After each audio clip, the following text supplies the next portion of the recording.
Chers amis, shalom ubracho beshem Hashem naaseh venatzliach. Nous sommes aujourd'hui le lundi 16 du mois de septembre, déjà le 13 du mois de Elul Lechem Tovim ou Shalom Shiur, acheté aujourd'hui par Régis Elkaïm pour la réussite de Ariel Ben Sarah et au mariage de ses deux fils. Bracha revacha v'atzlacha par le mérite du Ben Ishraï, c'est sa Iloula aujourd'hui, on ne peut pas l'ignorer. Et donc, Sif Totav de Vevot Bakever, nous allons lire ensemble un Mahamar, un écrit du Ben Ishraï, Sruto Yagen al Kol Am Israël, et particulièrement à celui qu'on a le mérite aujourd'hui, Régi Elkaïm Be'ezrat Hashem, pour la réussite d'Ariel Ben Sarah et au mariage de ses deux fils. On pensera bien sûr à tous nos otages, Kol Chayenu Votanu, Kol Choli Israël Bechol Atar Ve'atar, Kol Mete Israël, et une grande Géoula pour nous tous, par le mérite du Ben Ishraï, Rabbi Yosef Chaim Zecher Tzadik Vekadosh Ivracha de Bagdad. On commence tout de suite. Comme d'habitude, je ne sais pas ce que je vais lire avec vous, je vais le découvrir, et on va essayer de partager cette étude ensemble sur le verset que le livre de Devarim, à la page 15, chapitre 28, parachat de Kitavo, nous fera comprendre. Ve'aya, im lo tishma bekol Adonai Elohecha. Et il sera, si tu n'écoutes pas la voix de l'Éternel, ton Dieu, nous dit la Torah, ou va'u alecha kol aklalot ha'ele besigucha, alors chas vechalila viendront sur toi toutes les malédictions prescrites dans cette Torah, elles te rattraperont.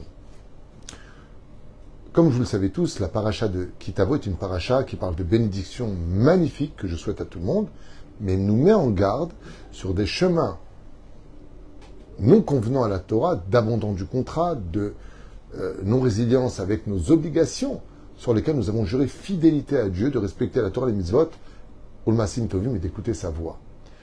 Donc, il y a des conséquences, vous savez à quoi ça ressemble, c'est comme tu dis à un enfant, mets pas ta main dans le feu, tu vas te brûler, c'est pas parce que tu dis tu vas te brûler que tu le maudis. Tu lui fais comprendre que les conséquences de son acte vont lui faire mal. Sur ce, qu'est-ce que nous apprend ce géant de la Torah, notre maître, Rabbi Yosef Chaim? Il dit comme ça. L'Ichora caché, Madoua et Gisha à Torah ve'amra. Pourquoi est-ce que la Torah, de façon assez difficile, nous dit Ubaou alecha kol aklalot, toutes les malédictions. Ce qui dérange le Ben Ishraï, dans la Torah, c'est le mot kol aklalot. Quand ton enfant fait une bêtise, tu vas pas lui dire je vais te donner toutes les punitions qui existent sur terre pour te corriger par rapport au fait que tu m'as pas écouté. Éventuellement, on va dire il t'a pas écouté, alors va au coin. Je dis n'importe quoi, c'est juste un exemple. Ouais. Mais tu vas pas lui dire je vais te mettre sur toi toutes les punitions de la terre. Donc le Ben Ishraï nous dit Uvaou alecha kol aklalot, ça veut dire que, comme on peut le constater, si tu fais, par exemple, tel et tel péché, un homme qui touche une femme nida, il est karet. Si tu fais telle et telle chose, tu es malkout. Si tu fais telle et telle chose, tu es skila, serefa, erek, renek. Il y a plusieurs degrés. Mais tu ne peux pas dire à une personne, ah, si tu fais ça, tu vas te recevoir sur la tronche. C'est pas possible. Donc le Ben Ishraï dit, pourquoi la Torah nous dit le mot kol haklalot? Toutes les malédictions, elles viendront. Alors, on pourrait répondre, parce qu'en réalité, une seule mitzvah comprend en elle toutes les autres mitzvahs de la Torah, tout comme Israël sont garants les uns des autres, chaque mitzvah est garant l'une de l'autre. On verra ce que nous apprendra notre maître.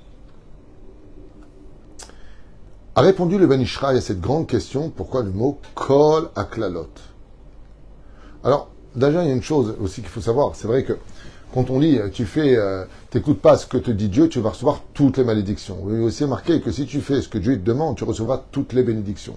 Donc on peut comprendre que, étant donné qu'il y a un équilibre entre les bénédictions et les malédictions, comme on dit, c'est tout ou rien.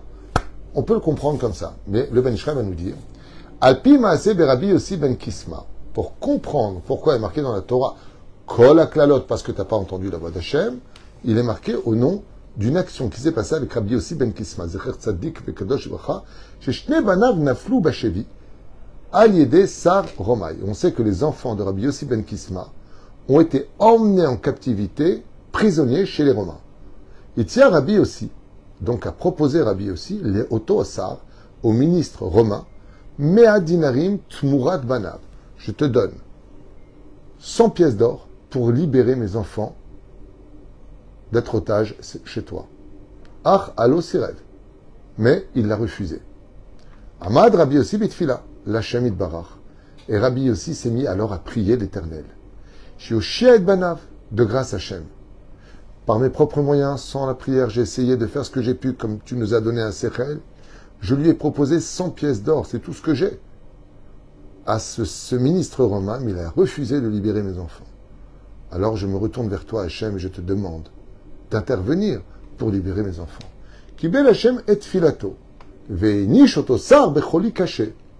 Et l'Éternel a reçu la prière de Rabbi Yossi ben Kisma et a envoyé une maladie extrêmement violente à subir à ce ministre qui a refusé de libérer les otages. D'ailleurs, comme on l'a vu à l'époque du roi David, quand le roi Shaoul n'a pas réussi à récupérer l'arche d'alliance des Philistins, le roi David devient roi d'Israël et c'est lui qui va récupérer cette arche. Il va faire la guerre aux Philistins, mais il demande à Dieu de l'aider. Qu'est-ce que fait Hachem? Il envoie des trorim, il envoie des hémorroïdes, mais énormes, d'1,5 kg pratiquement, là où ça se trouve, et les Philistins sont en train d'hurler de douleur, les odeurs, le sang qui coule, une horreur. Et ils rendent d'eux-mêmes, prenez l'alliance. On a compris l'arche d'alliance, prenez-la, on veut guérir. On a vu ça aussi avec Abimelech. Il a fait prisonnier Rivka, je lui envoie une terrible maladie, ils sont stériles. Prenez Rivka. Pareil pour Pharaon. Tant qu'il ne rendait pas Sarah, boum, il prenait des couches, c'est dit stop. Tout comme pour nous, les 10 plaies d'Égypte. Vous voulez pas libérer? Boum, boum, boum, libéré. De là, on comprend qu'en réalité, il y a 2 médicaments sur Terre qui te font avancer. Ou je te donne tout dans la douceur, ou tu vas prendre des coups. Et dans les 2 cas de figure, il y a Keftishmeon, tu finiras par revenir à Hachem. En tout cas, pour en revenir à notre histoire, Rabbi Yossi ben Kisma, il prie Hachem, et Akadosh Baruch Hu, il exauce la prière, et en guise de représailles, il envoie de terribles souffrances au ministre romain. Et comme Rabbi Yossi, il avait une aura sur le visage, ce Romain, qui était ministre, il a vu que c'était un homme de Dieu. Quand il a refusé les 100 pièces d'or, et il s'est mis à pleurer de douleur, à hurler de douleur. Et il a dit ça, c'est le Dieu des Juifs qui me punit parce que j'ai fait du mal, parce que je ne lui ai pas rendu.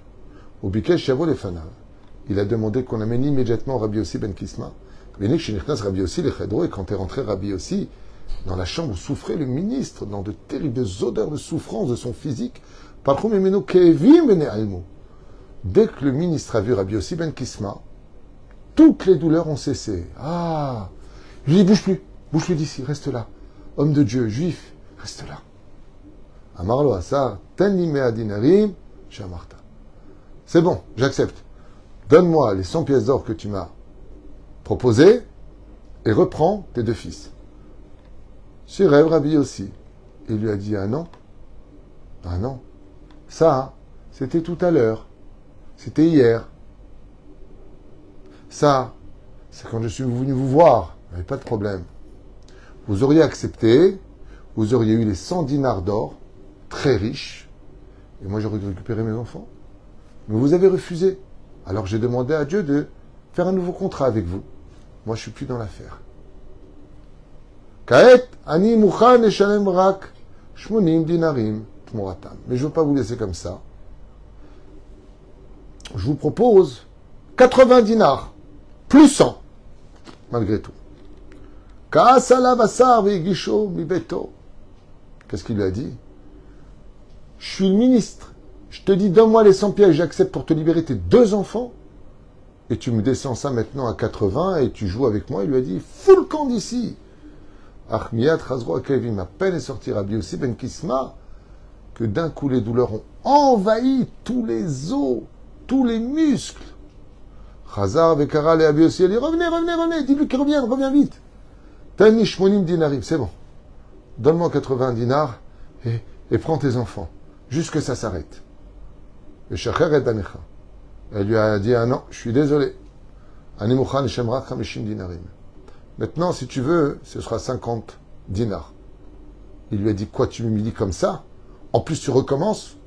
Sors de moi immédiatement. Je préfère souffrir que d'accepter un deal avec toi, sale juif. Il lui rentre dedans. Miad, lui aussi Ben Kisma, il lui a dit à ta guise, tu veux pas 50? C'est beaucoup d'argent. Il lui a dit non. Au Bassof Amar Rabbi aussi, la fois d'après, quand est descendu Rabbi aussi du palais de ce ministre, et qu'il a vu que les douleurs ne cessaient d'augmenter, et que ce ne serait pas supportable, il a demandé qu'il remonte. Alors quand il est remonté, il lui a dit, bon, j'accepte, donne-moi les 50 dinars que tu m'as promis. Il lui a dit, non, je te les ai promis avant de descendre les escaliers de ton palais. Maintenant, le deal est le suivant, tu me les rends gratuitement. Parce qu'à la base, je ne te devais rien, tu m'as volé mes enfants. Alors, puisque tu n'as pas accepté, tu me les rends tout simplement gratuitement. Et si tu refuses, je m'en vais et je ne reviendrai pas.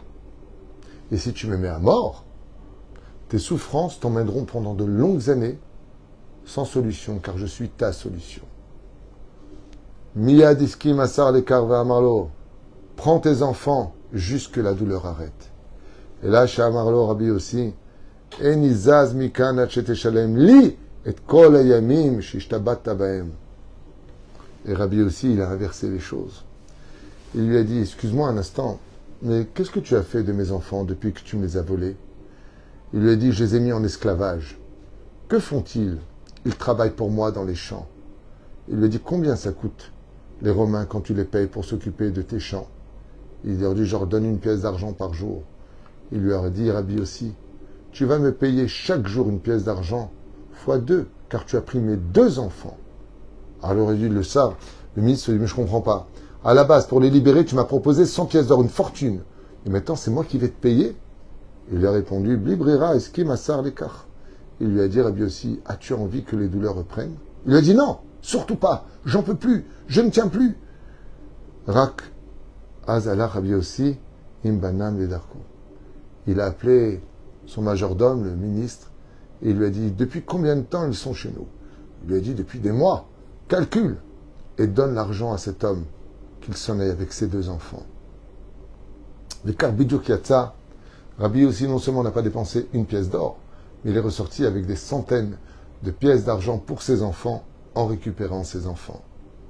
Ve'neim haya asar maskim le milchatrila haya marviach. Et tout le monde s'est moqué de ce ministre en disant, mais qu'est-ce que tu as été bête? Il t'a proposé 100 pièces d'or, fallait accepter. Mais non, en fin de compte, tu as tout refusé, et c'est toi qui as tout perdu. Hayam Arviach, Omer Aben Ishraï, c'est exactement ce que nous dit Dieu, à nous.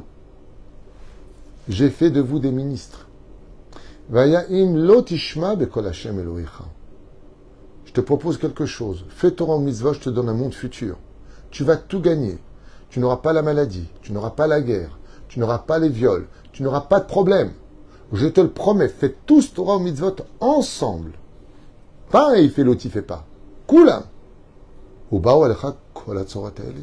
Mais si tu ne les fais pas, ce sera comme l'histoire de Rabbi Yossi ben Kisma avec le ministre. Non seulement tu n'auras rien, mais c'est toi qui vas tout payer. Klomar imlo yivakshur pas, mais le yeshuvu. Sofam bechol aonashim chaz v'shalom. Exactement comme cette histoire. Au lieu de venir tout gagner, vous vous retrouverez chaz v'shalom à tout perdre. Pourquoi? Parce que c'est marrant parce qu'on peut l'expliquer aussi d'une autre façon. Les Mekoubalim, ils disent, quand un homme, par exemple, a fauté avec son doigt, il a fait du Lachon Hara, il dit, ah, celui-là, là, tu vois, il montre avec le doigt. Ce doigt-là, il a fauté. Qu'est-ce que fait Hachem? Il envoie une punition. Peut-être un panari, l'ongle qui se retourne, qui se casse, peu importe. Pour dire, c'est ton doigt qui a fauté, fais tchouva, rappelle-toi, qu'est-ce que tu as avec ce doigt? La personne, elle dit, te rends compte, j'ai un panari, ou j'ai un ongle incarné, ou j'ai... Il n'a rien à faire. Il ne fait pas attention. Qu'est-ce qu'il fait Hachem? Il emmène la maladie au coude, après à l'épaule. Il éloigne du signe que tu avais. Comme le disent nos chachamim, on l'a lu ensemble, à propos des slichot, que le plus grand péché, quand on ne fait pas de tchouva, c'est pas simplement de ne pas faire tes chouvas, c'est que chaque jour où on tarde à faire tes chouvas, la punition aussi augmente. C'est comme les remboursements à la banque. Tu dois de l'argent à la banque. Plus tu les rembourses, moins ils te prennent d'intérêt. Mais plus tu tardes, et plus le déficit grandit, le découvert grandit. Mais pourquoi il grandit? Parce que les agios grandissent à la hauteur de la somme qui grandit. Donc plus tu règles tes dettes le plus vite, et moins tu auras à payer sur terre. C'est exactement comme ça que explique le Ben Ishraï. Pourquoi? Et ils sont venus tout cela. Pourquoi tout cela? Parce qu'à la base, tu ne devais pas tout perdre si tu avais tout simplement écouté les voix de l'Éternel, ton Dieu. Rabbi Yosef Chaim, il a Bédine dans le ciel. Il nous a donné ici un cadeau de l'étude. Vous savez, dans cette génération, comme je l'ai dit à quelqu'un de la famille, une affaire qui marche, c'est une affaire qui ne perd pas d'argent de nos jours. C'est dur de gagner sa vie. Une affaire qui gagne de l'argent, c'est une très belle affaire. Alors ne soyons pas des perdants. Commençons dès maintenant à écouter le son du chauffard pour changer définitivement et voir que si on faisait tous les chouvas, peut-être qu'on aurait de meilleurs résultats. Kol Tuv, Veleitраot.